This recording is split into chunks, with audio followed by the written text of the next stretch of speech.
হঠাৎ করে তো মুক্তিযুদ্ধটা হয়নি, 23 বছরে কিন্তু সংগ্রাম ছিল।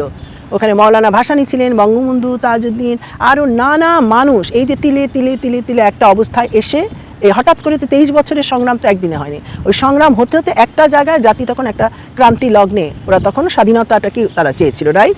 সে সময় তাদের একটা দিক নির্দেশনার দরকার ছিল, এবং সেই সাহসী কাজটা যারা করেছিলেন তাদের মধ্যে জিয়াউর রহমান অন্যতম। কারণ আমার বাবার বোধহয় 10ই এপ্রিলের ওনার ভাষণই লেখা আছে যে সে সময় জিয়াউর রহমানের যে স্বাধীনতা উনি ঘোষণা করলেন, এটা কিন্তু খুব উদ্বুদ্ধ করে সবাইকে। আর তার মানে আমাদের আর্মির মধ্যেও আছে এরকম সাহসী। তো এটা তো আমাদের স্বীকার করতে হবে যে এটা দিয়ে মুক্তিযুদ্ধ শুরু হয়নি, মুক্তিযুদ্ধ তার আগেই শুরু হলো।